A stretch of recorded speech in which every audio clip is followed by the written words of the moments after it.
បន្ទាប់មកប្រពន្ធទី2របស់ខ្ញុំសុកចិត្តចំណាយ200,000ដើម្បីរៀបការជាមួយអ្នកខ្ញុំជាឪពុករបស់អ្នកតើខ្ញុំអាចធ្វើបាបអ្នកបានទេបើអ្នកខ្លាយជាអ្នកបម្រើចាស់អ្នកនឹងមិនអាចរៀបការបានទេក្រៅពីនេះកូនប្រុសរបស់អ្នកឈ្មោះឡុងជាបងស្រីបង្កើតរបស់អ្នកជាឪពុកម្ដាយគ្មានបេះដូងថាវងមេជាអាក្រក់នឹងខ្វិនតើវាអាចជារឿងល្អអ្វីខ្ញុំចង់រើប្អូនប្រុសម្នាក់ដើម្បីដោះដូរអំណោយជាគូដណ្ដឹងឲ្យកូនប្រុសល្ងងរបស់អ្នកកុំគិតពីវាផង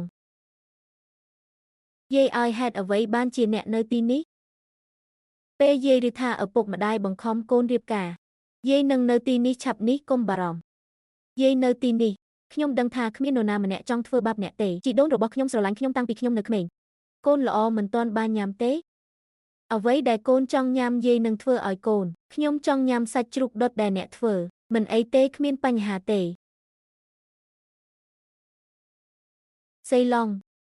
កុំបារម្ភខ្ញុំបានស្នាក់នៅផ្ទះប្អូនស្រីហើយខ្ញុំធ្វើដូចអ្នកនិយាយអ្នកត្រូវតែជាមនុស្សកញោចំពោះយាយរបស់អ្នកនៅថ្ងៃអនាគតនោះហើយជាប្រកាសជីដូនរបស់ខ្ញុំចាត់ទុកខ្ញុំល្អបំផុតនៅក្នុងគ្រួសាររបស់ខ្ញុំអរគុណអ្នកដែលបានធ្វើឲ្យបងស្រីរបស់ខ្ញុំមានសុភមង្គលពេញមួយឆ្នាំនេះឥឡូវខ្ញុំមិនដឹងថាគាត់ចេញឬអត់ទេខ្ញុំនឹងធ្វើការដើម្បីរកប្រាក់សម្រាប់ថ្លៃព្យាបាលរបស់អ្នកវាជាលុយសម្រាប់ខ្ញុំទិញផ្ទះ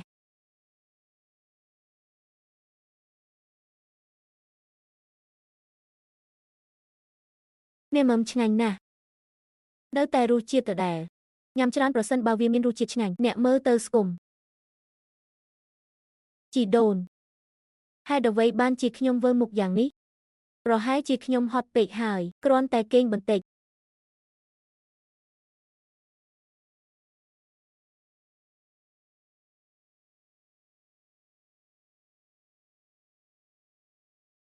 កុំបន្ទោសយាយ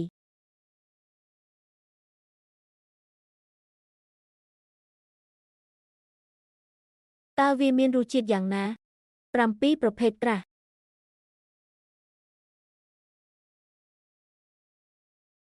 ប្អូនប្រុសតូច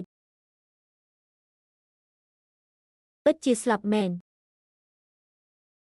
សេឡង់ប្អូនស្រីរបស់អ្នកពិតជាបានស្លាប់ហើយតើខ្ញុំគួរធ្វើអ្វីបន្ទាប់ពូកែបង្កើត Alberta ខ្ញុំកំពុងតែហៅប៉ូលីសឥឡូវនេះយាយដាំបាយក៏បន្ថយជាស្ករជាពីជំងឺទឹកនោមផ្អែមបងប្អូនទាំងគ្នាចំពោះការដាំបាយជាមួយឆាស្ពៀរបងប្អូនបានបាយមកសាច់ទឹកល្អទន់ល្មួតឆ្ងាញ់អូល្អម៉ែស្ងួត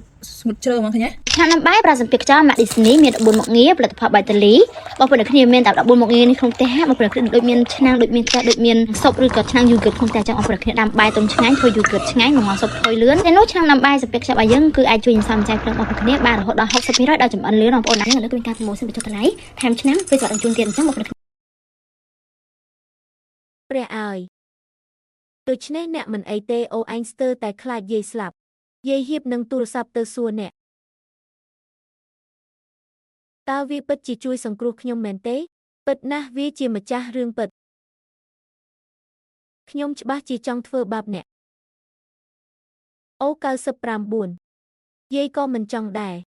គីសឡុងគឺជាក្មេងប្រុសតែម្នាក់គត់នៅក្នុងគ្រួសាររបស់យើងពឹងគាត់ឲ្យបន្តត្រកូលគ្រួសារទៅថ្ងៃអនាគតខ្ញុំបានឃើញក្មេងស្រីម្នាក់ឈរអាជីវកម្មគ្រួសារធំបែបនេះគឺគ្មានប្រយោជន៍ទេនៅថ្ងៃអនាគតវានឹងមានតម្លៃថោកជាងក្នុងការលក់ជីដូនរបស់ខ្ញុំលោកយាយក៏សម្រាប់អ្នកដែរកុំនិយាយថាមនុស្សស្រីគ្មានប្រយោជន៍មនុស្សស្រីអាចសម្លាប់សត្រូវដូចខ្ញុំស្ត្រីដូចគ្នាគាត់ចាត់ទុកអ្នកជាសាច់ញាតិជិតស្និទ្ធបំផុតរបស់គាត់មិនអីទេបើអ្នកមិនជួយគាត់ពិតជាបំពោលចៅប្រុសខ្លួនឯងមែន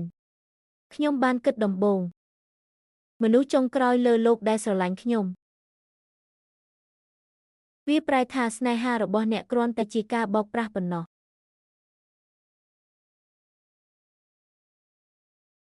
ជាយាយខុសហើយយាយពិតជាជ្រលំមួយផ្លែតសូមអភ័យទោសដល់យាយតើខ្ញុំអាចអត់ទោសឲ្យឆ្កេងញីដែលចង់សម្លាប់ខ្ញុំដោយរបៀបណាឆ្កេងញីរបស់ខ្ញុំហេបាយាយខុសសូមអធិស្ឋានលោកយាយកូនបាចងចាំថាកុំខ្លាចឡាននឹងសុខចិត្តនៅជាមួយអ្នកស្រឡាញ់អ្នកជារៀងរហូតខ្ញុំមិនត្រូវការទេ